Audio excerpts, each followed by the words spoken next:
इस पूरे चैप्टर के अंदर ना ये दो चीजें घूमेंगी कि फाइनल अकाउंट कैसे बनाते हैं। फाइनल अकाउंट को बनाने के तो हमारे पास दो कंपोनेंट है, मीन्स बनाने के तरीके दो हैं, ठीक है। फाइनल अकाउंट जब क्या होता है। हेलो एवरीवन, दिस इज तनु टिप्टान और आज हम बात करेंगे हमारे नेक्स्ट चैप्टर के बारे में जिसका नाम है हमारे पास final account of the company.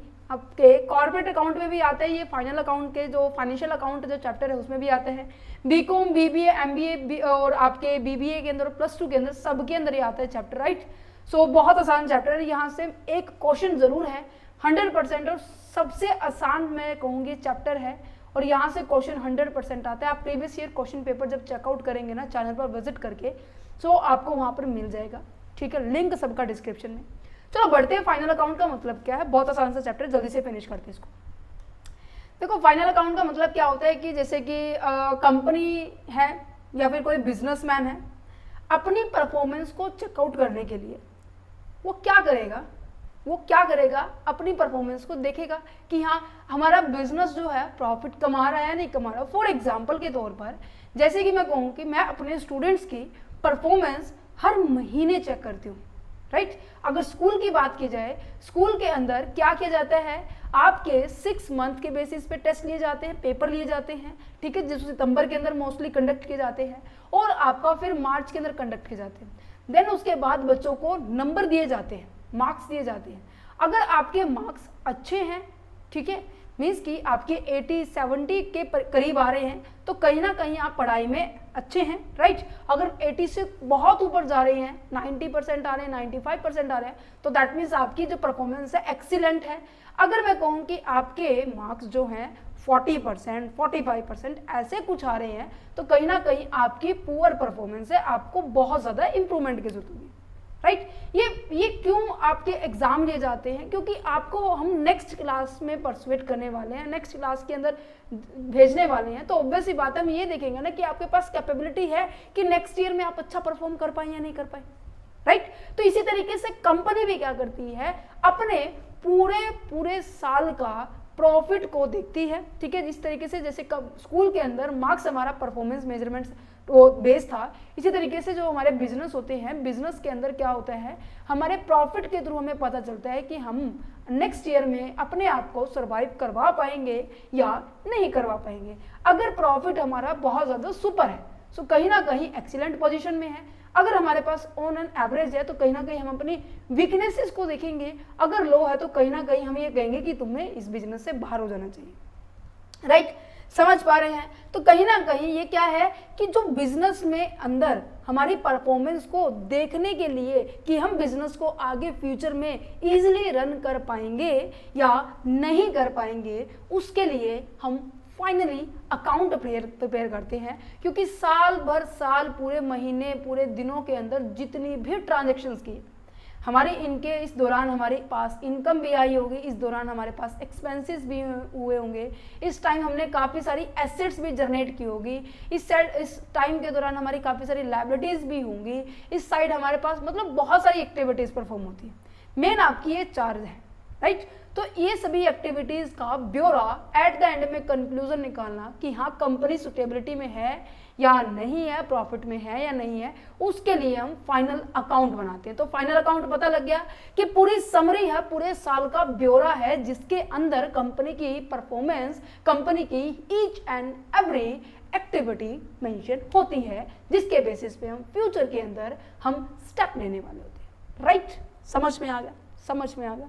तो सुनो, इस चैप्टर में यही 3-4 बातें हैं कि फाइनल अकाउंट मतलब क्या है, इसके कंपोनेंट क्या है। देन उसके बाद एग्जाम के अंदर यहाँ से कंफर्म है बेटे, इसका फॉर्मेट आता है, याद करके जाना है। याद करने का तरीका मैं अब बता दूंगी, ठीक है। बहुत आसान चैप्टर है। यहाँ से या तो एक बार बैलेंस शीट के आया है, फिर उसके बाद प्रॉफिट एंड लॉस का आया था, अब फिर प्रॉफिट एंड लॉस का आया, तो इस बार बैलेंस शीट का आएगा। तो इस तरीके से ये जिगजैग चल रहा है। सो आप नोट करना, चैनल पर विजिट करना, क्वेश्चन पेपर चैनल का जो लिंक है डिस्क्रिप्शन में, आप उसको चेकआउट कर सकते हैं। तो फाइनल अकाउंट मैंने आपको बताया कि प्रिपेयर करती है कंपनी फाइनेंशियल स्टेटमेंट को, वो भी कब, at the end of the company, sorry at the end of the accounting period. Means कि हमारा अकाउंटिंग पीरियड कब स्टार्ट होता है, 1 अप्रैल 2000 जैसे कि अब 24 लगा हुआ है, 2024 को मैंने स्टार्ट किया अपना बिजनेस को, उसकी एट द एंड 31 मार्च 2025 को मैं अपने सारे अकाउंट्स को प्रिपेयर करके क्लोज कर दूंगी, है ना, कि फाइनली मुझे पता चल जाए कि ये मेरी सिचुएशन अब 2025 में मैं अपने आप को ऑपरेट कर सकती हूँ या नहीं कर सकती। इस साल में मैंने ऑपरेट करने का डिसीजन कैसे लिया कि लास्ट ईयर के परफॉर्मेंस के बेसिस पे जो मैंने 31/3/24 को मैंने तैयार किया था। ठीक है, ये स्टेटमेंट प्रोवाइड करती है समरी, क्या समरी, दैट मीन्स पूरे साल का ब्यौरा दे दिया। ठीक है, कहते हैं ना कि कहानी का कंक्लूजन ये है कि भाई हम दोनों ने तो देख लिया कहानी, हम तेरे को सारा का सारा टू द पॉइंट बता देते इस कहानी में क्या था, इस मूवी में क्या था, है ना। तो फाइनेंशियल परफॉर्मेंस हो एंड द पोजीशन की परफॉर्मेंस, दैट मीन्स आपकी वो देखी जाती है कि आपकी प्रॉफिट एंड लॉस की सिचुएशन कैसी है। पोजीशन का मतलब क्या है कि आपकी मार्केट के अंदर क्या स्टेबिलिटी रहने वाली है, कि आपके पास एसेट्स कितनी हैं, आपके पास आपकी लायबिलिटी कितनी है, राइट। अच्छा मैम, ये जो तैयार करेंगे ये प्रॉफिट एंड लॉस अकाउंट हो गया, बैलेंस शीट हो गया है, मैम ये तैयार किसके बेसिस पे करेंगे? आपको पता है, आप जब ये तैयार करने के लिए जाते हो, सुनो बहुत इजी सा है, ध्यान से सुनो इस बात को, जब आप तैयार करने के लिए जाते हो किसको, आपके प्रॉफिट एंड लॉस अकाउंट को और ट्रेडिंग अकाउंट को, और मैं दूसरी बात करूं आपकी बैलेंस शीट को, ये मैम किसके बेसिस पे तैयार होते हैं? आपको पता है सबसे पहले आपको ना ट्रायल बैलेंस दिया होता है, पता है इस बात का? एक सेकेंड यहाँ पे लिख देती हूँ, ट्रायल बैलेंस दिया होता है। और ये ट्रायल बैलेंस पता है किसके बेसिस पे तैयार होता है? इससे पहले हम क्या करते हैं, जर्नल तैयार करते हैं। जर्नल पता है क्या होता है कि कौन सी एंट्री हमारे डेबिट में आएंगी, कौन सी एंट्री हमारे क्रेडिट में आने वाली है, उसके लिए हम रूल को फॉलो करते हैं। आपके ट्रायल बैलेंस के अंदर सारी की सारी आइटम जो डेबिट साइड होती है ना, वो कैसी होती है, आपकी जितने भी एक्सपेंसेस होते हैं और आपके सारे यहाँ पर एसेट्स नजर आती हैं। ठीक है, अच्छा क्रेडिट साइड मैम आपके यहाँ पर ट्रायल बैलेंस के अंदर क्या नजर आती है, मैं इसको थोड़ा सा रेज करके नीचे की ओर शिफ्ट करती हूँ। क्रेडिट साइड में क्या आती है, सारी की सारी आपकी इनकम्स जो होती हैं और आपके सारी की सारी लायबिलिटीज होती हैं और आपकी जितनी भी कैपिटल होती है वो ट्रायल बैलेंस से आती है। ठीक है, और ट्रायल बैलेंस किसके बेस पे बनता है, हमारी जर्नल एंट्री के थ्रू बनते हैं। आपको पता है जब हमने अकाउंटिंग का फर्स्ट चैप्टर किया था, इवन आपके सिलेबस में नहीं है, +1 में किया था, सबसे पहले हम जर्नल करते हैं। ठीक है, फिर उसकी हम क्लासिफिकेशन करते हैं। क्लासिफिकेशन दैट मीन्स उसको हम लेजर के अंदर पोस्टिंग करते हैं। लेजर में सेम नेचर की आइटम एक अकाउंट में डाल देते हैं कि कैश के नेचर का हमने एक बैलेंस बना लिया और प्लांट एंड मशीनरी का एक बैलेंस बना लिया, मतलब कि एक नेचर की आइटम हम क्या कर रहे हैं, एक कॉलम में डाल रहे हैं। देन उसके बाद हम क्या कर रहे हैं, ट्रायल बैलेंस को हम प्रिपेयर करते हैं। राइट, ट्रायल बैलेंस में सारी की सारी ट्रांजेक्शन जो कि जर्नल में हुई थी वो यहाँ पे पोस्ट होगी। फिर इसमें से हम क्या करते हैं, इसमें सारी की सारी एंट्री बता दी मैंने, एक्सपेंसेस एसेट्स हमारे डेबिट साइड होते हैं, इनकम लायबिलिटी और कैपिटल हमारी एक तरफ होती है। राइट, बेसिक करवा रही हूँ जो हमने किया है। अच्छा, फिर इसमें से ही हम क्या करते हैं, आइटम्स को छांटते दैट मीन्स इसमें से सेलेक्ट करते हैं। ठीक है, और जितने भी हमारे एक्सपेंसेस होते हैं, ठीक है, जितने भी हमारे एक्सपेंसेस होते हैं वो हमारे डेबिट साइड में आ जाएंगे और जितने भी हमारी इनकम्स होती हैं वही सेम जैसे इसमें था कि expenses debit side, income credit side है, वो आपके trading and profit and loss account में आ जाएंगे। अभी मैं बताऊंगी इनको भी अलग क्यों प्रिपेयर करते हैं। ठीक है, और उसके बाद हम क्या करते हैं, इधर साइड हमारे पास सारी की सारी लायबिलिटी आ जाती है और हमारे पास यहाँ पर कैपिटल आती है, इधर साइड हमारे पास एसेट्स आती है, ये होती है हमारे पास बैलेंस शीट। राइट, क्या हमने यही पढ़ा हुआ है अभी तक, ये होती है हमारे पास बैलेंस शीट। ठीक है, ट्रायल बैलेंस में जितने भी खर्चे होते हैं उनको सेलेक्ट करते हैं और सारे के सारे डेबिट साइड में प्रॉफिट एंड लॉस अकाउंट के इधर साइड डालते हैं और क्रेडिट साइड में सारी सारी इनकम डाल देते हैं। और उनको छोड़ के जो भी आइटम बच गई है, बची क्या, डेबिट साइड में क्या आइटम बच गई है, डेबिट साइड में मैम हमारी केवल एसेट्स बच गई है। इसको भाई बैलेंस शीट के इधर साइड डाल दो, राइट हैंड साइड डाल दो, और इन दोनों आइटम्स को बैलेंस शीट के लेफ्ट हैंड साइड डाल दो। राइट, तो हमारा पूरा का पूरा अकाउंट तैयार होगा। तो कहीं ना कहीं मैं ये कह सकती हूँ बेस जो हमारा क्या है, जर्नल एंट्री है, और जर्नल एंट्री के अंदर हमारे एक्सपेंसेस और इनकम की एंट्रीज क्या होती है, ये हमारे नॉमिनल रूल के ऊपर बेस होती है कि debit all expenses, right, and credit all incomes and gains is हम कहेंगे। राइट, समझ पा रहे हैं? ये हो गया पूरा मोटा मोटा ब्यौरा जो कि इस पूरे चैप्टर में हम डिस्कस करेंगे। फटाफट रीड करें इसमें अंदर और क्या लिखा गया है, सुनो। कि जो कंपोनेंट है, एक सेकेंड, जो कंपोनेंट है हमारे पास फाइनल अकाउंट के, वो क्या कहते हैं, ये हमारे पास हमें शो करके दिखाते हैं हमारी नेट इनकम क्या बनी है, नेट लॉस क्या बना है, ठीक है, क्योंकि प्रॉफिट एंड लॉस अकाउंट बनाने से हमारे पास क्या निकल के आएगा कि कितना प्रॉफिट हमने कमाया है और कितना लॉस हमारे पास जनरेट हुआ है।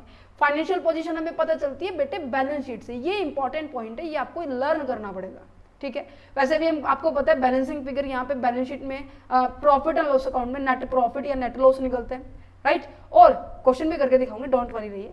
और फाइनेंशियल पोजीशन का मतलब क्या है कि आपके पास कितनी ऐसी एसेट्स है जो कि आपने होल्ड की हुई है और कितनी ऐसी लायबिलिटी है जो कि आपने होल्ड की हुई है, क्योंकि एसेट्स और कैपिटल और लायबिलिटी का बैलेंस, इन दोनों का बैलेंस और इसके अकेले का बैलेंस एक दूसरे के इक्वल होता है, राइट। तो इससे पोजीशन पता चलता है कि यहाँ फाइनेंशियल पोजीशन आपकी स्ट्रॉन्ग है, वीक है, मॉडरेट है, क्या है, जिसके थ्रू, क्योंकि ये दोनों चीजें ना कंपनी को पब्लिश करनी पड़ती है मार्केट के अंदर। क्यों करनी पड़ती है पब्लिश, क्योंकि पब्लिक कंपनी होती है ना, उनको मार्केट से, जो जनरल पब्लिक होती है ना, उनसे आपसे पैसे रेज करने होते हैं, मीन्स कि जो अपनी इंफॉर्मेशन मार्केट में एक्सप्लेन करेगी कि हमारी सिचुएशन ऐसी है, हम इस बार इतना प्रॉफिट कमा रहे हैं, अपने शेयर होल्डर को इतना डिविडेंड दे रहे हैं, ये सारी की सारी इंफॉर्मेशन इस डॉक्यूमेंट में होती है, profit and loss account balance sheet में।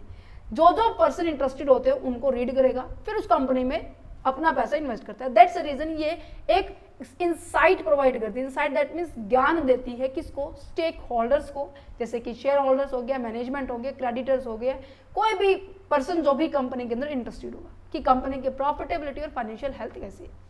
ये मेन मोटा मतलब हो गया, मोटा क्या हमने बहुत इन डेप्थ में डिस्कस कर लिया कि फाइनल अकाउंट होता क्या है। इसके मेनली कंपोनेंट आपके 5 होते हैं। 5 दैट मीन्स आपका सबसे पहले बनता है ट्रेडिंग अकाउंट। ट्रेडिंग अकाउंट से हमें क्या पता चलता है, ग्रॉस प्रॉफिट चलता है। चलो मैं पहले आपको एक एग्जांपल बता दूं, फिर इसके अंदर पढ़ेंगे। अब मैंने कहा कि ट्रायल बैलेंस से सारे के सारे खर्चे जितने भी हो गए, आपको क्या करना है, एक सेकेंड, आपको क्या करना है, सारे के सारे खर्चे आपको डेबिट साइड डालने हैं और सारी की सारी इनकम आपको क्रेडिट साइड डालने हैं, ठीक है। अच्छा, ठीक है। अब इन खर्चों को भी ना आपने प्रायोरिटी दी है कि मैं पहले इस खर्चे को यहाँ डालूंगा और फिर जो बाकी के होने वाले खर्चे को मैं यहाँ डालूंगा। प्रायोरिटी दैट मीन्स कि ऐसे खर्चे जो डायरेक्टली आपके प्रोडक्ट को बनने में, प्रोडक्ट को शेप देने में आपको मदद देती है। दैट मीन्स कि फैक्ट्री में होने वाले जितने भी खर्चे हैं, ठीक है, जो आपके डायरेक्ट आपके प्रोडक्ट से रिलेटेड है, वो सारे के सारे खर्चे आप पहले नोट करेंगे, ठीक है, जिसको मैंने बोल दिया ट्रेडिंग, या फिर मैं कहूं कि मैन्युफैक्चरिंग अकाउंट, राइट। समझ पा रहे कि जो भी खर्चे जो कि आपकी फैक्ट्री से रिलेटेड हो, डायरेक्ट फैक्ट्री से रिलेटेड हो, वो आपको यहाँ पे डालने हैं। कहने का मतलब आपके सारे के सारे डायरेक्ट खर्चे हमारे यहाँ पर आएंगे ऊपर। हमने पहली प्रायोरिटी इसको दी कि हम पहले इसको नोट करेंगे। दूसरे जितने भी खर्चे होने वाले हैं उन खर्चों को हम कहाँ डाल देंगे, हम दूसरी प्रायोरिटी दे देंगे। मींस कि जितने भी खर्चे हमारे ऑफिस से रिलेटेड होंगे, या फिर मैं कहूँ कि देखभाल करने के लिए हमारे पास जितने भी खर्चे होते हैं, जिसे हम क्या कहते हैं, एडमिनिस्ट्रेशन एक्सपेंसेस, या फिर मैं कहूँ कि इनकम। तो इसको इन्होंने इसलिए यहाँ पर 2 पार्ट्स में डाला हुआ है कि पहले अकाउंट को क्या बोलते हैं, ट्रेडिंग एंड मैन्युफैक्चरिंग अकाउंट, और दूसरे को क्या बोलते हैं, profit and loss account. For example, जैसे मैं कहूँ कि आपका कोई बिजनेस है और आपने आपकी इनकम हुई है सेल करने से, ठीक है, आपकी इनकम हुई सेल करने से मान लीजिए 50,000 रुपये, ठीक है, और आपका और कहीं से भी इनकम हुई है, जैसे कि मान लीजिए आपने कि कहीं पे इन्वेस्टमेंट कर रखा था, बैंक में इन्वेस्ट कर रखा था, या फिर किसी सिक्योरिटी में इन्वेस्टमेंट कर रखी थी, तो वहां से आपको क्या मिल रहा है, बैंक से इंटरेस्ट मिल रहा है, सिक्योरिटी में कर रखा तो वहां से डिविडेंड मिल रहा है। तो आपके 5-5 हज़ार रुपए यहाँ पर आ रहे हैं, ठीक है। आपकी कोई हाउस प्रॉपर्टी थी, मीन्स की कोई कमरा था, घर था, वो आपने किराए पर चढ़ाया हुआ था, कोई फैक्ट्री थी वो आपने किराए पर चढ़ाई हुई थी, आपकी कोई भी मशीनरी थी आपने उसको किराए पर चढ़ाया हुआ था, आपको रेंट मिल रहा है, ठीक है, रेंट मिल रहा है। फॉर एग्जाम्पल मान लीजिए 10,000 रुपीज, राइट। अच्छा, आपने कोई भी एसेट्स है उसको सेल कर दिया, ठीक है। देखो आपकी जो मेन बिजनेस का था, मेन बिजनेस से आने वाली इनकम मैंने यहाँ लगा दी, बाकी जो इनकम है अदर देन जो इनकम है वो मैंने यहाँ पे रख दी है, राइट। तो मैंने यह क्या किया, जो मेरी अदर देन बिजनेस में से जो भी इनकम हो रही है, मान लीजिए मेरे पास मैंने हाउस प्रॉपर्टी से इनकम डाली, मैंने कैपिटल गेन से इनकम डाली, मीन्स की कोई मेरी प्रॉपर्टी थी मेरे पास, मान लीजिए मेरे पास 100 किले थे, किले बोलते हैं हमारे यहाँ पर, ठीक है, जैसे खेत के एरिया को बोलते हैं ना, उसको बोला जाता है। तो मैंने क्या करता, उसको सेल कर दिया, तो प्रॉफिट हो गया मेरे को उसको सेल करने पर, प्रॉफिट ऑन सेल से मुझे प्रॉफिट हो गया बेटे 1 लाख रुपए का, वहां से प्रॉफिट हो गया। ठीक है, अब यहाँ पर देखो मेरे टोटल क्या निकल के आएगी, ये मैम इनकम निकल के आएगी, क्योंकि हमने सारी की सारी इनकम ही लगाई इसके अंदर। तो 1 लाख रुपए 50, 1 लाख 50, 1 लाख 60, 1 लाख 70, 1,70,000 मेरी इनकम है। क्या मैं इसको प्रॉफिट बोलूं? नहीं ना, क्योंकि इन सब को जनरेट करने के लिए मेरे कुछ तो खर्चे हुए होंगे ना, राइट। ये तो बेटे मेरे पास सारे की सारी क्या हो गई है, इनकम हो गई है। अच्छा, मेरे खर्चे क्या हुए हैं, जैसे कि मैं फॉर एग्जांपल मान के चलिए बिजनेस को ऑपरेट करने के लिए मैंने क्या किया हुआ है, मेरे स्टाफ को हायर किया हुआ है। स्टाफ को मैंने क्या दी है, सैलरी दी है। स्टाफ को मैंने क्या दी है, ठीक है, सैलरी दी है। सैलरी मान लीजिए मैंने क्या की है, 20,000 रुपीज सैलरी दी है। ठीक है, अच्छा मैंने क्या किया था, जब बैंक में इन्वेस्ट किया था ना, कुछ एक लीगल खर्चे हो गए थे। ठीक है, जैसे कागजी कार्रवाई होती है ना, ठीक है, वो खर्चे हो गए थे। तो मैं यहाँ पे लिख सकती हूँ कि लीगल एक्सपेंसेस हो गए थे, मान लीजिए वो 2,000 के करीब हो गए हैं। ठीक है, या फिर और मैं कहूँ जैसे कि मैंने रेंट पे चढ़ाने से पहले मैंने उसको बनाया था। ठीक है, मैन्युफैक्चर का कुछ एक छोटा मोटा खर्चा हो गया था, उसके ऊपर इलेक्ट्रिसिटी का, बिजली का बिल आया था, मतलब ये काफी सारे खर्चे हो गए, मिसलेनियस एक्सपेंसेस जोड़ देते हैं, सबको मिला के मैं 30,000 का बना देती हूँ। ठीक है, यहाँ पे इसको लगा लेते हैं, इसको 28,000 रुपये से बना देंगे, कैलकुलेशन थोड़ी आसान होता है। ठीक है, तो यहाँ पे 50,000 हो गए मेरे पास खर्चे। तो अब आप बता सकते हो कि मैम ये तो आपके हो गए खर्चे और ये आपकी इनकम हो गई। अब बता सकते हो कि मैम इनकम कितनी, प्रॉफिट कितना हुआ है। यस, इन दोनों के बीच में जो डिफरेंस होता है वो क्या होगा, आपका प्रॉफिट होगा, 1,20,000 रुपीज। क्लियर है। तो यहाँ से प्रॉफिट एंड लॉस अकाउंट में जितने भी मेरे बिजनेस से डायरेक्ट रिलेटेड होंगे वो खर्चे यहाँ आएंगे, और जितने भी मेरे इनडायरेक्ट खर्चे हैं, ऑफिस से रिलेटेड खर्चे हैं, एडमिनिस्ट्रेशन से रिलेटेड खर्चे हैं, वो मेरे प्रॉफिट एंड लॉस अकाउंट में आएंगे। ठीक है, इतनी बात समझ में आ गई। अच्छा, आपके पास ना कुछ एक आइटम होती है जो फिक्स है कि आपको अपने अकाउंट को यहाँ से स्टार्ट ही करना होता है। फॉर एग्जाम्पल जैसे प्रॉफिट ट्रेडिंग अकाउंट को शुरू करते हैं ना जब हम, तो हमारे हमेशा कहाँ से स्टार्ट होता है, हमारे ओपनिंग स्टॉक से स्टार्ट होता है। मीन्स की जो पिछले साल का जो स्टॉक रहा होगा ना, हम इस साल यूज करने के लिए लेकर आ रहे हैं, जो इस साल स्टॉक बचेगा उसको हम नेक्स्ट ईयर में फिर लेके जाएंगे। तो यहाँ से जो स्टार्टिंग होती है ना वो यहीं से होगी टू क्लोजिंग ओपनिंग स्टॉक से। ठीक है, दूसरी एंट्री क्या आती है हमारे पास जो फिक्स है कि परचेज, आपने देखो कुछ सामान खरीदा होगा, राइट। अब जरूरी तो नहीं है कि इसी से काम चल जाएगा, कुछ खरीदा भी होगा, कुछ बेचा भी होगा, इसके ऊपर कुछ खर्चा भी किया होगा, है ना। तो सामान खरीदने के ऊपर हमारे यहाँ पे लागत आई होगी, जिसे हम क्या कहते हैं, कॉस्ट ऑफ गुड्स सोल्ड, कि सामान को बेचने के लिए हमारे ऊपर कितना खर्चा आया, परचेज का खर्चा आया होगा। ठीक है, और मान लीजिए मैंने सामान खरीदा, उसमें से कोई डिफेक्टिव आइटम्स आ गई, तो मैं उसको रिटर्न कर सकती हूँ, मैं उसको रिटर्न कर सकती हूँ, नहीं कर सकती। तो रिटर्न को क्या करना है, माइनस, देन यहाँ पे हम आइटम लिख सकते हैं, उसके बाद कुछ भी आ सकता है, कुछ भी, कोई भी डायरेक्ट हमारे पास एक्सपेंसेस आ सकते हैं। ठीक है, अच्छा क्रेडिट साइड में भी मैम कुछ ऐसा है। यस, अब देखो इनकम को जनरेट करने का मेन सोर्सेज क्या है बिजनेस के अंदर, सेल है। तो यहाँ पे क्या आएगा, बाय सेल से हमारे पास एंट्री आ जाएगी। मैंने कोई आइटम सेल की, जैसे कि मैंने कहा कि मैं अब बुक्स को प्रोड्यूस कर रही हूँ, देन मतलब की प्रिंटिंग की जा रही है, अब मैं उसको सेल कर रही हूँ। अब कुछ बच्चों को ऐसा लग रहा है कि मैम ये हमारे लिए रेलिवेंट नहीं है, तो उन्होंने क्या किया, मुझे रिटर्न कर दिया, तो मेरी सेल में से माइनस हो जाएगा। तो ये पहली आइटम है जो आपकी फिक्स रहने वाली है। दूसरी आइटम क्या है कि आपका लास्ट में क्लोजिंग स्टॉक भी बचता है, जो कि नेक्स्ट ईयर में जाके ये ओपनिंग बनता है। ठीक है, ये फिक्स एंट्री बेटे, और इसके बीच में कुछ भी आ सकता है, कोई भी इनकम आ सकती है, राइट। फिर उसके बाद आता है प्रॉफिट एंड लॉस अकाउंट में कोई भी आइटम्स आ जाएंगे। ठीक है, समझ में आ रहा है, समझ में आ रहा है। अच्छा, तो मैं टोटली ये कह सकती हूँ, पहले मुझे क्या करना है, फर्स्ट स्टेप मेरा पास क्या है कि मुझे मेरी इनकम को लेकर आना है। ठीक है, देन उसके बाद मेरे को सेकंड स्टेप में क्या है कि जितने भी खर्चे हो रहे हैं मुझे वो निकालने हैं। देन उसके बाद थर्ड स्टेप मेरे पास क्या आया कि मेरे पास जो इनकम जनरेट हुई वो प्रॉफिट तो जनरेट हो गया, परंतु इसमें भी अभी कुछ बाकी है। मैम क्या बाकी है बेटे, और क्या बाकी होगा मुझे बताओ, जल्दी मुझे बताओ, इसमें और क्या बाकी होगा। इसमें बाकी है जैसे कि कुछ एक एक्स्ट्रा ऑर्डिनरी आइटम, क्या एक्स्ट्रा ऑर्डिनरी आइटम्स, वो आइटम्स आपकी बेटे गेन की भी हो सकती है, वो आपको लॉस भी प्रोवाइड कर सकते हैं। फॉर एग्जाम्पल कि नेचुरल डिजास्टर्स आ जाए, तो कहीं ना कहीं आपको लॉस हो सकता है। लॉस को हम क्या कर देंगे, माइनस कर देंगे आपके प्रॉफिट में से। अगर आपको कोई गेन हो जाता है तो उसको हम क्या कर देंगे, प्लस कर देंगे आपके प्रॉफिट में, ठीक है। फिर फाइनली आपका जो बैलेंस बचेगा, बैलेंस बचेगा, मान लीजिए मेरे को गेन हुआ 20,000 रुपए का और मेरे को लॉस हो गया 30,000 रुपए का। अब मैं क्या करूंगी कि 1,20,000 में मैं 20,000 तो प्लस कर दूंगी, जिसके कारण मेरा 1,40,000 आ जाएगा, और उसमें से 30,000 मैं क्या कर दूंगी, माइनस कर दूंगी, जिसके कारण मेरा बैलेंस 1,10,000 रुपए आ जाएगा, ठीक है। तो ये बैलेंस वो प्रॉफिट बचेगा जिसके वो इनकम है जो फाइनली मेरी नेट इनकम जनरेट हो गई है।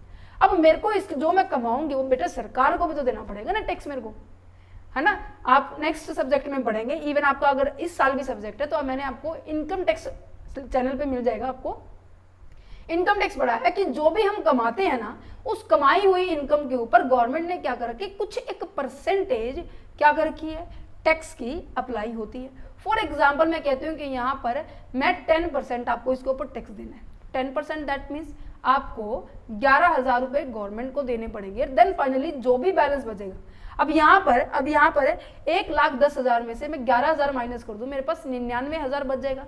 ये मेरी नेट इनकम है जो कि फाइनली आपके शेयर होल्डर्स के बीच में as a dividend, as a profit में बढ़ जाएगा। क्लियर है। तो मैं अब इसके फॉर्मेट के ऊपर आ जाऊं। मैंने पता है क्या समझा दिया आपको, ट्रेडिंग अकाउंट भी बता दिया, क्योंकि ट्रेडिंग अकाउंट से हमें ग्रॉस प्रॉफिट निकल के आता है। ये ऐसे अकाउंट बनाएंगे, ग्रॉस प्रॉफिट हुआ तो यहाँ पे 2 ग्रॉस प्रॉफिट आता है, अगर लॉस हुआ तो बाय ग्रॉस लॉस होता है। ये बैलेंस फिर आगे जाके आपके जो मैंने प्रॉफिट एंड लॉस अकाउंट बनाया ना, आगे जाके अगर ग्रॉस लॉस प्रॉफिट हुआ तो यहाँ पे क्या हो जाएगा, बाय ग्रॉस प्रॉफिट से स्टार्ट होता है, और लॉस हुआ तो यहाँ पर जाकर 2 ग्रॉस लॉस होता है। ये तो है बेटे आपकी कैसी है, ये कैसे balance profit and loss account है, हॉरिजॉन्टल है। क्वेश्चन के अंदर आपको मोस्ट ऑफ वर्टिकल भी मिलेगी, मैं वर्टिकल भी समझा दूंगी, सेम एज इट इज है। प्रॉफिट एंड लॉस अकाउंट से मुझे क्या पता चला है, नेट प्रॉफिट पता चला है after deducting operating and non operating expenses from the gross profit. Operating पता चल गया कि जितने भी मेरे पास बिजनेस से रिलेटेड खर्चे थे वो माइनस किया, और non operating expenses, that means कि हमारे जितने भी हमारे नॉन रिलेटेड बिजनेस थे, मीन्स कि जिसका मेरा बिजनेस नहीं था ना, उसको हटा दिया, ठीक है। एडमिनिस्ट्रेशन का खर्चा हो गया, सेलिंग का खर्चा हो गया, डिस्ट्रीब्यूशन का खर्चा हो गया, मीन्स कि सामान बनाने के बाद मैं क्या कर रही हूँ, उसको पैकिंग कर रही हूँ, उसको संभाल के रखा जा रहा है वेयर हाउसिंग के अंदर, सेलिंग करने के लिए जा रही हूँ तो मैं उसको क्या कर रही हूँ, एज ए लेबलिंग कर रही हूँ, एज ए प्रेजेंटेशन कर रही हूँ, एडवर्टाइजमेंट कर रही हूँ, ये सारे के खर्चे इसमें आते हैं, ठीक है। तो मैं सबसे पहले बैलेंस शीट के ऊपर लेके आती हूँ तुम्हें मैं, कि बैलेंस शीट कुछ दिखती इस तरीके से है जो मैंने अभी आपको समझाया। ये शेड्यूल 3 और पार्ट 2 हमारा बैलेंस शीट को रिप्रेजेंट करता है। ये this is a very much important.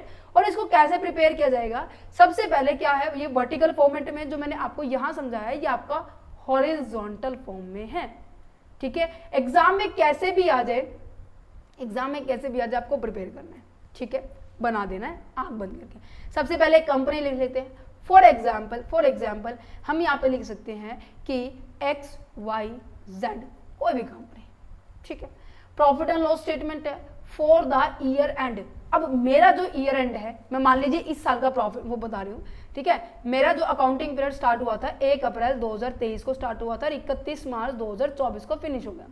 अब इस साल मैंने फिर तैयार करना शुरू कर दिया, 1/4/2024 से मेरी एक्टिविटी स्टार्ट हो रही है, राइट। अब अक्टूबर लग चुका है, अक्टूबर के बाद अब फाइनली मैं 31/3/2025 को मैं तैयार करूंगी। तो इसका मतलब है इस तारीख का मेरा बैलेंस शीट ये है। ईयर एट द एंड, जिस भी ईयर को एंडिंग है वो डेट यहाँ पे आ जाएगी। सबसे पहले आपका रिवेन्यू आएगा, कहाँ से, ऑपरेशन से, मीन्स की जो आपका मेन बिजनेस है, ठीक है। ये sale of the goods and service आ गया जो मैंने बताया था, ठीक है। अदर प्रॉफिट्स आ गया, ये आ गया, अदर इनकम्स आ गई, मीन्स की सारी की सारी टोटल रिवेन्यू जनरेट करना है आपको। टोटल इनकम कितनी हो रही है, चाहे वो आपके बिजनेस से हो चाहे आपके नॉन बिजनेस से, ठीक है। इंटरेस्ट से इनकम हो रही है, रेंट से आ रही है, डिविडेंड मिल रहा है, कुछ भी मिल रहा है, सबको प्लस कर दो। टोटल रिवेन्यू जनरेट हो गया। स्टेप नंबर 1 मैंने आपको यही बताया था, ठीक है। क्वेश्चन में आपको दिखा सकते हो कि आपकी रिवेन्यू स्पेशली ऑपरेशन से और other than income, that means आपके जो बिजनेस से रिलेटेड नहीं है। उसके बाद एक्सपेंसेस, कोई भी एक्सपेंसेस आपके बिजनेस से रिलेटेड हो या फिर आपके नॉन बिजनेस से रिलेटेड हो, वो सारे के सारे आपको यहाँ पे लिखने हैं कि सामान खरीदने में कितना क्या कुछ खर्चा आया कॉस्ट ऑफ गुड्स सोल्ड में, ठीक है, स्टॉक इन ट्रेड में, ठीक है, इवन मैं कहूँ कि इन्वेंट्री को फिनिश गुड्स में, फिनिश गुड्स को सेमी फिनिश गुड्स में, ये इनको कन्वर्ट करने में जो भी खर्चा आया है, ठीक है, आपको एम्प्लॉय को कोई बेनिफिट दिया, आपने सैलरी दी, आपने बोनस दिया, आपने ग्रेचुइटी दी है, कुछ भी दिया है, ठीक है, ये आप आपके प्रॉफिट एंड लॉस अकाउंट में दिखाते हो, ये आपके ट्रेडिंग एंड इसमें दिखाते हो, ट्रेडिंग एंड मैन्युफैक्चरिंग में, बोनस भी आप प्रॉफिट एंड लॉस अकाउंट में दिखाते हो, ग्रेचुइटी भी आप प्रॉफिट एंड लॉस अकाउंट में दिखाते हो, ये आपका डायरेक्ट बिजनेस से रिलेटेड है, ठीक है। और मैं कह सकती हूँ कि जो कैरेज अगर लिखा गया है इनवर्ड, ठीक है, ये आपको बहुत बार मिलेगा, कैरेज हो गया, कार्ट्रेज हो गया या फ्रेंच हो गया, ठीक है, फ्रेट बेनिफिट्स हो गया, ठीक है, अगर इनवर्ड लिखा है तो वो आएगा बेटे ट्रेडिंग अकाउंट में, अगर वो आउटवर्ड लिखा है तो वो कहाँ आएगा, प्रॉफिट एंड लॉस अकाउंट में। मैम ऐसा क्यों? ऐसा इसलिए क्योंकि आप जब भी सामान मैन्युफैक्चर करने के लिए रॉ मटेरियल बनाते हो ना, तो खरीदने वाला मोस्ट ऑफ होता है कि वो उसको लोड करके लेकर आए और उसके ऊपर खर्चा वो खुद देता है। दैट्स द रीजन सामान जब हमारे पास आ रहा है उस टाइम जो कंपनी ने खर्चा किया है वो हमारा कैरेज इनवर्ड बन जाएगा। मोस्ट ऑफ क्या होता है, जैसे मैं आपको कहूँ कि आप एलईडी खरीद रहे हैं, ठीक है, या फिर मैं कहूँ कि आपने कोई वॉशिंग मशीन खरीदी है, तो उसको घर लाने का खर्चा कौन उठाता है? मोस्ट ऑफ आप लोग उठाते हैं, मतलब जो खरीदता है वही उठाते हैं। सो यहाँ पे वही बात है, कैरेज आउटवर्ड बहुत कम होता है, इसीलिए आपके डायरेक्ट बिजनेस से रिलेटेड नहीं है, तो इसलिए हम इसको प्रॉफिट एंड लॉस अकाउंट में दिखाते हैं, ठीक है। और एक खर्चा मैं आपको बताती हूँ, एक होता है पावर एंड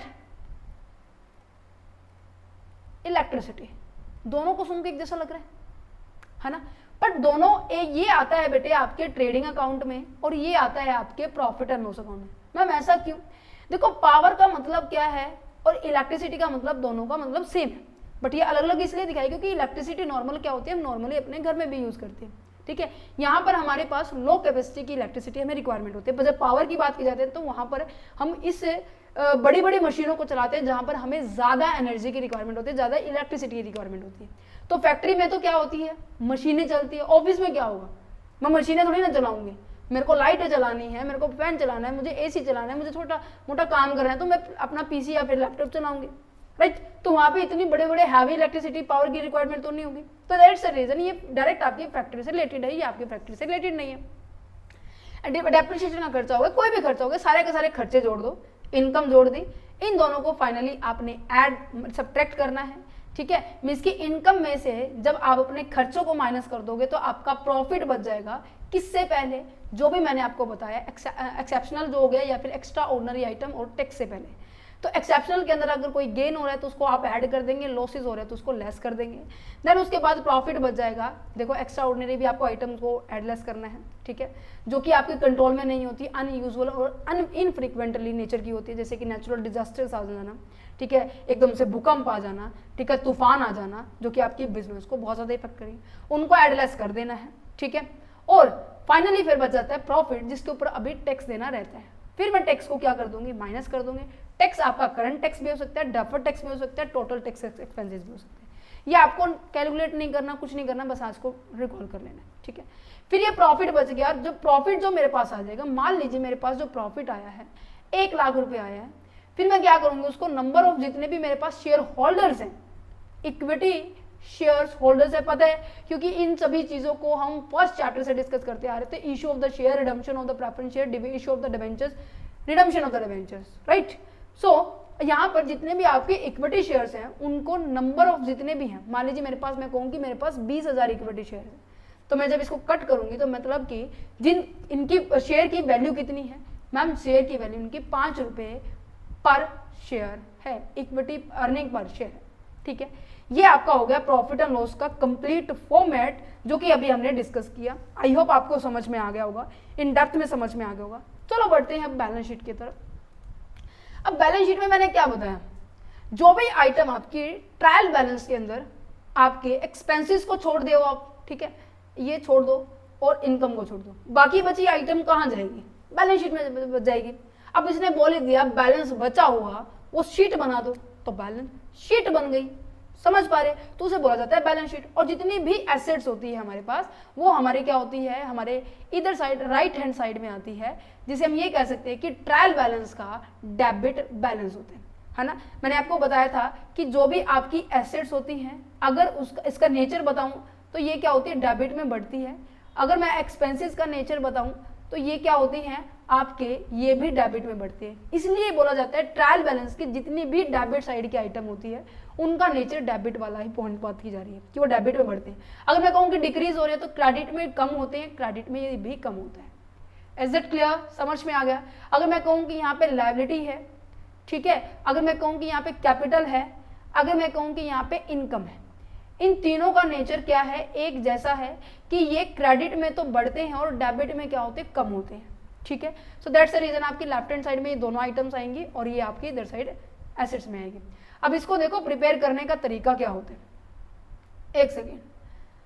अब आपको देखो बैलेंस शीट के अंदर बेटे यहां पर क्या मिलेगा, इक्विटी एंड लायबिलिटी लिखी मिलेगी, ठीक है, LITY, ठीक है, और इधर साइड क्या मिलेगा आपको, एसेट्स लिखा मिलेगा। ठीक है, इक्विटी के अंदर सबसे पहले क्या लिखा मिलेगा, शेयर कैपिटल लिखी मिलेगी। दैट मीन्स आपकी फर्म के अंदर आपके पास कितनी शेयर कैपिटल है, चाहे वो शेयर कैपिटल आपने इक्विटी से रेज की हो, इक्विटी शेयर कैपिटल हो, चाहे वो आपने प्रेफरेंस से रेज की हो, प्रेफरेंस शेयर कैपिटल हो, किसी के थ्रू भी हमारे पास क्या हो सकती है, ये हो सकती है। ठीक है, अच्छा, उसके बाद आपके पास आ जाता है इक्विटी के अंदर ही आपके पास जितने भी रिजर्व्स होते हैं और आपके जितने भी सरप्लस होते हैं। मैम रिजर्व और सरप्लस तो हमने सुना लग रहा है, यस, कि प्रॉफिट होता है, प्रॉफिट का कुछ हिस्सा हम क्या करते हैं, एक निकाल के रख लेते हैं, राइट।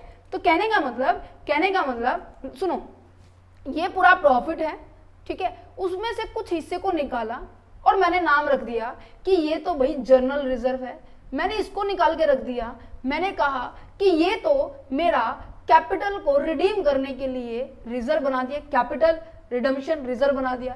अच्छा, मैंने इसमें से कुछ पार्ट निकाला, प्रोविडेंट फंड मैंने बना दिया कि एम्प्लॉय जब रिटायर होंगे ना उसमें से कर देंगे। इसमें कुछ एक पोर्शन ऐसा होगा कि जो आपके सिक्योरिटी का होगा, कि आपको सिक्योरिटी इशू करते वक्त आपने प्रीमियम पे इशू कर दी। प्रीमियम पे इशू करने का मतलब क्या है कि मैम 10 का शेयर था, हमने मार्केट में ना उसको ना 10 की वजह 15 का बेच दिया, तो 5 रुपए क्या है बेटे, सिक्योरिटी प्रीमियम। तो यहाँ पे सारी की सारी जो मैंने नाम बोले ना, ये सारे के सारे नाम यहाँ पर आ जाएंगे। So simple. अच्छा मैम इक्विटी का तो हो गया, अब बात कर लेते हैं लायबिलिटी साइड के बारे में। किसकी, लायबिलिटी साइड में। लायबिलिटी में बेटे दो हेड्स है, एक तो आपकी बारे में बात करेंगे नॉन करंट के बारे में। नॉन करंट मतलब कि अभी बताती हूँ, एक होते हैं आपके पास करंट लायबिलिटी होती है। नॉन करंट का मतलब होता है कि लायबिलिटी का मतलब क्या होता है कि आपके ऊपर रिस्पॉन्सिबिलिटी है, आपके ऊपर ऑब्लिगेशन है कि आपको इन फ्यूचर क्या करनी पड़ेगी, पेमेंट करनी पड़ेगी। क्यों पेमेंट करनी पड़ेगी मैम?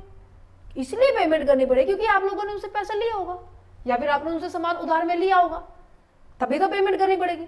फॉर एग्जाम्पल मैं कहूँगी आप मेरे पास से ये बुक लेके जा रहे हो, ठीक है, और आपने कहा कि मैम इसकी पेमेंट हम आपको 10 दिन के बाद देंगे। अब यहाँ पे ड्यूरेशन है 10 दिन, तो दैट मीन्स कि बहुत कम टाइम है, कम टाइम आप लोगों के पास है कि मुझे पेमेंट मिल जाएगी, मुझे आप पेमेंट करेंगे, राइट।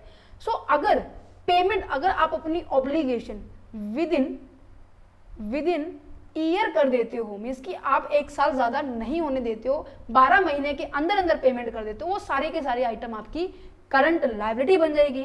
अगर आप उसकी पेमेंट 1 साल के बाद करते हो, क्या, बियॉन्ड द 1 ईयर, जब आप 1 साल के बाद उसकी पेमेंट करते हो आपकी लायबिलिटी की, जैसे कि आपने लोन लिया था उसकी पेमेंट आप 1 साल के बाद दे रहे हो, ठीक है, आपने किसी से उधार लिया था, ठीक है, आप उसकी उधार क्या कर रहे हो, 1 महीने बाद पेमेंट कर रहे हो, तो वो करंट में आ जाएगी। अगर वो 1 साल के बाद हो रही है तो वो नॉन करंट में आ जाएगी। तो यहाँ पर वही बात हो जाती है, 1 साल के बाद तो नॉन करंट लायबिलिटी और 1 साल के अंदर करंट लायबिलिटी। लायबिलिटी मतलब आ गया समझ में, ठीक है।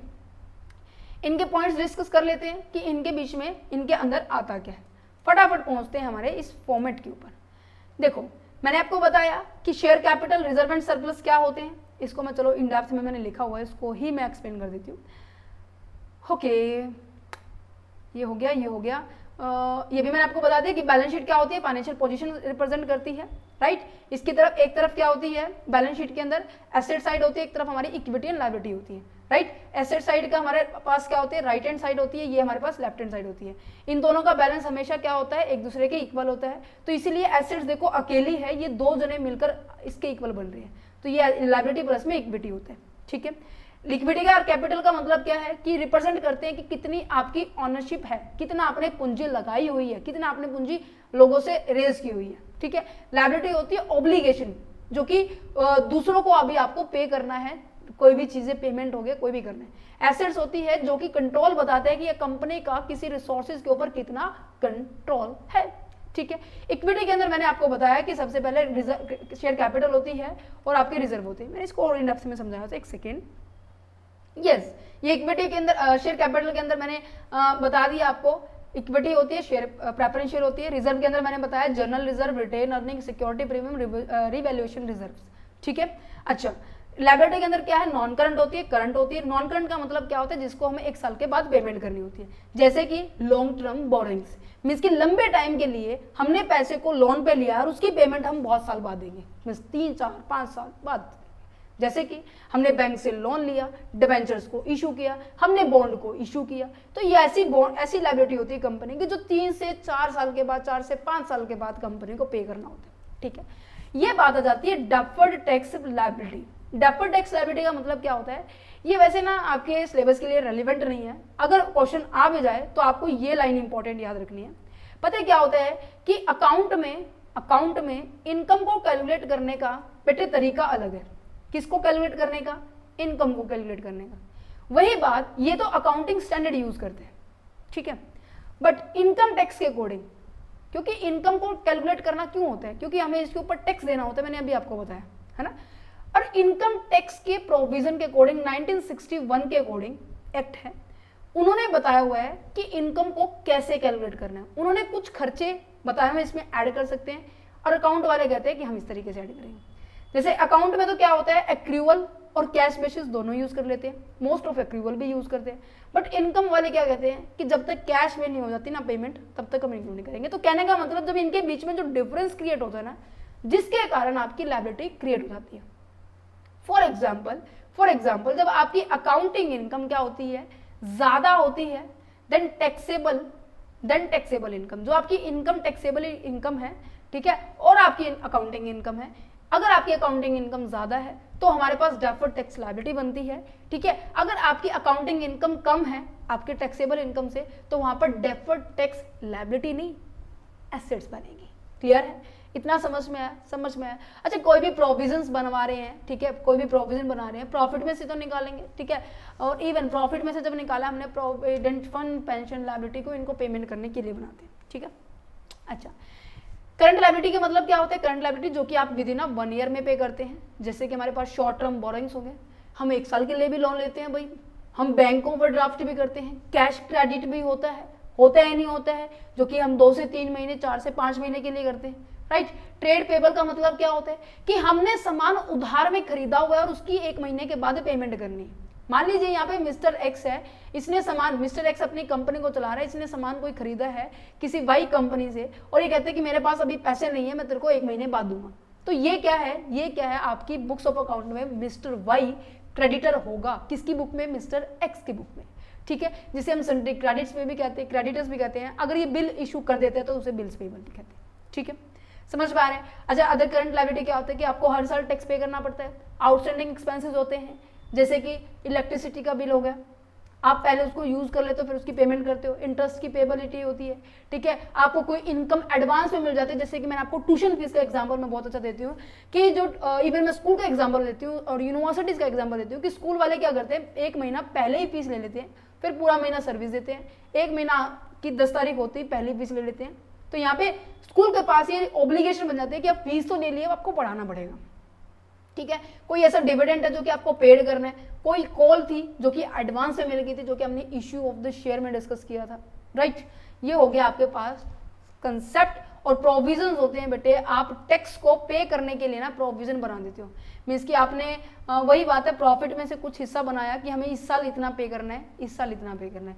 ये चीजें हम कैश फ्लो स्टेटमेंट में करेंगे, अगर आपके सिलेबस में है तो ठीक है, अदरवाइज इसको 2 पॉइंटों को एज इट इज लर्न कर लो कि टैक्स के लिए आपने कोई प्रोविजन बनाया, और जो आपके डेटर होते हैं ना, डेटर कहाँ नजर आते हैं आपको, एसेट्स में नजर आते हैं, और वो जब पेमेंट नहीं करते। अब तो यहाँ पर देखो आपने सामान उधार में खरीदा है, ऐसा भी तो हो सकता है कि मिस्टर जेड है भाई, मिस्टर जेड है जिसने आपसे सामान उधार में खरीदा है और वो कह रहे हैं कि सर अभी मेरे पास पैसे नहीं है।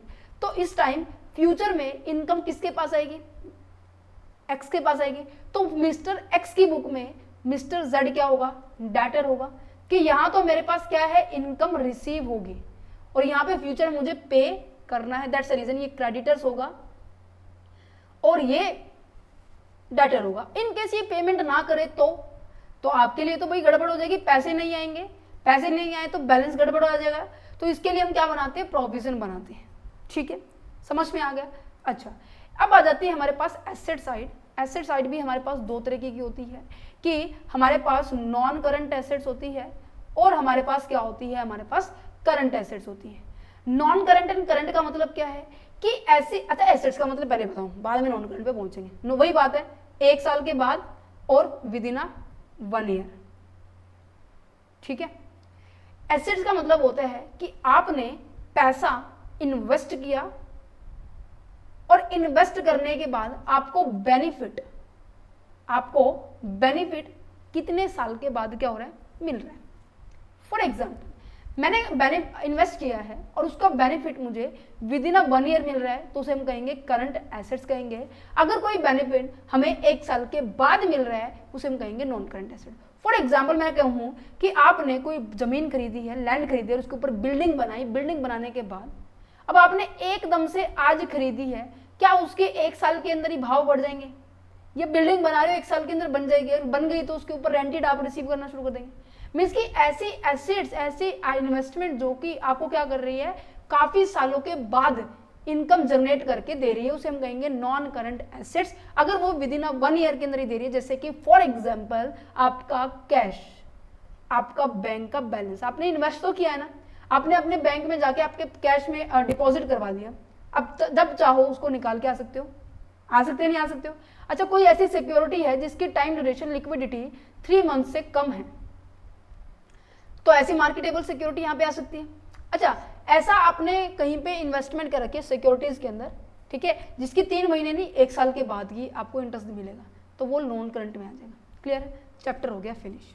सुनो कि एसेट्स एंड रिसोर्सेज क्या होते हैं कि जो कि कंपनी को बताते हैं कितना आपके पास खुद का संपत्ति है, खुद आप उसको ओन करते हो, जो कि नॉन करंट एंड करंट में एक्सप्लेन की गई है। नॉन करंट को मैंने बता दिया कि आपके पास नॉन करंट के अंदर क्या आती है, सबसे पहला पॉइंट आ जाता है प्रॉपर्टी, प्लांट एंड इक्विपमेंट, जिसको हम क्या कहते हैं कि एक तरफ हमारे पास क्या है, टेंजेबल आइटम्स होती है, फिर इंटेंजेबल होती है, फिर work capital, working in progress होती है। टेंजेबल का मतलब क्या होता है, जिसको आप क्या कर सकते हो, जिसको आप देख सकते हो, राइट, जिसको आप टच कर सकते हो। बट इनटेंजेबल क्या होता है, just only feel, just only measure, ये चीजें होती है। वो कैपिटल, वर्क इन प्रोग्रेस, इनके एग्जांपल जैसे कि लैंड हो गया, बिल्डिंग हो गया, मशीनरी हो गई है, कंप्यूटर हो गया है, फर्नीचर हो गया, फिक्सिंग हो गई, इन सबका एग्जांपल यही है। इंटेंजिबिलिटी का मतलब क्या है कि जैसे कि आपकी गुडविल हो गए, पेटेंट हो गया, कॉपीराइट हो गया, ट्रेडमार्क हो गया, ये सभी है कि आप कभी देख पाते हो। अगर मैं कहूँगी फलाना कंपनी, अब रिलायंस कंपनी की रेपुटेशन देखो, एप्पल कंपनी का नाम लेते हो आपके माइंड में क्या आता है कि एप्पल का तो फोन अच्छा है, आईफोन अच्छा है, उसका मैक अच्छा है, ठीक है, ये इमेज ही तो है, इंटेंजिबल और इनटेंजिबल, राइट। उसके बाद आता है लॉन्ग टर्म इन्वेस्टमेंट, आपने कहीं पे अपना पैसे इन्वेस्ट किया हो, इक्विटी शेयर कैपिटल में इन्वेस्ट किया हो। अब देखो आपकी इक्विटी कैपिटल तो रिप्रेजेंट करती है आपके लेफ्ट हैंड साइड में, मान लीजिए आपने भी कहीं पर इन्वेस्ट किया हो अपना पैसा, आप भी इन्वेस्ट कर सकते हो, जैसे आप लोगों ने आपके ऊपर इन्वेस्ट कर रखा है, आपकी कंपनी के ऊपर, राइट। सो आप भी कहीं पे इन्वेस्ट कर सकते हो, वो आपकी, अगर आपने इन्वेस्टमेंट की हुई है तो वो एसेट साइड नजर आती है, राइट, ठीक है। प्रेफरेंस शेयर है, यूटीआई है, डिवेंचर्स है, बॉन्ड है, ठीक है। अब डेफर्ड टैक्स एसेट्स मैंने बता दिया, जहां पर क्या होता है कि आपकी अकाउंटिंग इनकम कम होती है आपकी टैक्सेबल इनकम से, लोन एडवांसेस हो गए, और करंट में क्या हो गया, इन्वेंट्री हो गया, जैसे वर्क इन प्रोग्रेस हो गया, स्टॉक इन ट्रेड हो गया, लूज स्टॉक्स हो गया, स्पेयर पार्ट्स हो गए, जो भी आपके डेली रूटीन में काम आते हैं, ठीक है। ट्रेड पेबल मैंने आपको बता दिया कि जिसके अंदर सन्ड्री डेटर्स और बिल्स पेबल होती है। सन्ड्री डेटर दैट मीन जिनको आपने सामान सेल किया था, उधार में सामान सेल किया था, उनको उससे क्या मिलना है, पैसे वापस मिलना है। कैश एंड कैश इक्विवेलेंट में मैंने आपको बताया कि कैश इन हैंड हो गया, कैश एट बैंक हो गया, शॉर्ट टर्म आपने कोई भी इन्वेस्टमेंट कर रखी है जिसकी लिक्विडिटी बहुत हाई है, जैसे कि इसको हम कह सकते हैं कि आप उसको विद इन 3 मंथ के अंदर क्या कर सकते हो, कन्वर्ट करोगे तो वो कैश एंड कैश इक्विवेलेंट में आएगा। अदरवाइज जितने भी लोन्स हो गए, एडवांसेस हो गए, कोई भी अदर एसेट्स हो गए, वो आपके यहाँ आएंगे। Is it clear? उम्मीद करेंगे मैं आपको कंप्लीट इन डेप्थ में समझाने में पूरी कैपेबल रही हूँ। फिर भी कोई अगर दिक्कत रहती है तो आप मुझे बोल सकते हैं, राइट। कमेंट सेक्शन स्पेशली सभी बच्चों के लिए है, सो आप कमेंट सेक्शन में जाइए, कोई दिक्कत हो तो बता सकते हैं, राइट। ओके, हमारा ये पूरा चैप्टर हो गया है। अब इसका फॉर्मेट अगर आपको देखना है ना, बैलेंस शीट का फॉर्मेट कुछ इस तरीके से होता है। हाँ, एक बात और ध्यान रखना, बैलेंस शीट जब हम तैयार करते हैं ना, वहाँ पे एज ऑन लिखा जाता है। प्रॉफिट एंड लॉस अकाउंट बना रहे थे तो वहां पर क्या लिखा जा रहा था कि ईयर एंडिंग लिखा जा रहा था। इसके ऊपर ना 1 नंबर में क्वेश्चन आया था +2 के एग्जाम के अंदर जब मैंने करवाया था, सो आप यहाँ पे ध्यान दे सकते हैं अपना, ठीक है। सो सबसे पहले क्या है, इक्विटी एंड लायबिलिटी, ठीक है। ये जो बैलेंस शीट मैंने तैयार करके बताई थी, ये है बेटे आपकी हॉरिजॉन्टल। चीजों को अगर ऐसे लिटा के दिखा दिया जाए तो उसे हॉरिजॉन्टल कहेंगे, चीजों को ऐसे उठाकर दिखा दिया जाए तो उसे वर्टिकल कहेंगे, ठीक है। फिर उसके बाद आती है लायबिलिटी आपकी, ठीक है। यहाँ का टोटल यहाँ आएगा, ठीक है। इनका non current liability, current liability का टोटल हम करेंगे, देन इसका टोटल यहाँ कर देंगे, इन सभी आइटम्स का टोटल यहाँ कर देंगे, ठीक है। और इनका सभी का टोटल यहाँ हो जाएगा, ठीक है। उसी के बाद एसेट्स करेंगे, एसेट्स नॉन करंट और करंट। टोटल एसेट जो आपकी आएगी वो आपके हमेशा आपकी करंट और नॉन करंट के, सॉरी, लायबिलिटी और कैपिटल के हमेशा इक्वल होगी, जो कि मैंने आपको स्टेटमेंट रिप्रेजेंट करके दिखाई है। क्लियर है? कोई दिक्कत है, कोई परेशानी हो तो बता देना। अगर आप इसकी PDF लेना चाहते हैं तो ₹9 आपको पे करने होंगे, ठीक है। आप अगर लेना चाहते हैं तो टीम का नंबर मैंने वो भी डिस्क्रिप्शन में दिया हुआ है, ईमेल ID दी हुई है, सो आप टीम के साथ कॉन्टैक्ट कीजिए और इसको एक्सेस कर सकते हैं, वो आपको बता देंगे कैसे आपको करना है, ठीक है। Thank you for watching this video, have a nice day and all the very best for your exam and take care. और इसी तरीके से मिलते रहेंगे नेक्स्ट लेक्चर के अंदर। बहुत इजी वे से मैं आपको समझाने की कोशिश कर रही हूँ। पूरा सिलेबस ऑलमोस्ट होने वाला है हमारा। गुडविल का चैप्टर हो गया, वैल्यूएशन ऑफ द शेयर हो गया, इश्यू ऑफ द शेयर हो गया, रिडम्पशन हो गया, इश्यू ऑफ डिबेंचर हो गया। इन सभी को प्लेलिस्ट को चेकआउट कर सकते हैं, कॉर्पोरेट अकाउंट के नाम से प्लेलिस्ट मिलेगी। आप देख पा रहे होंगे यहाँ पे 29 वीडियोज ऑलरेडी आ चुकी है। हमने रिडम्पशन मैथड, लास्ट हमारा वीडियो यही थी, ठीक है। और उसके बाद आज अब आपको ये वाली टॉपिक मिल जाएगा फाइनल अकाउंट का, ठीक है। तो चलो।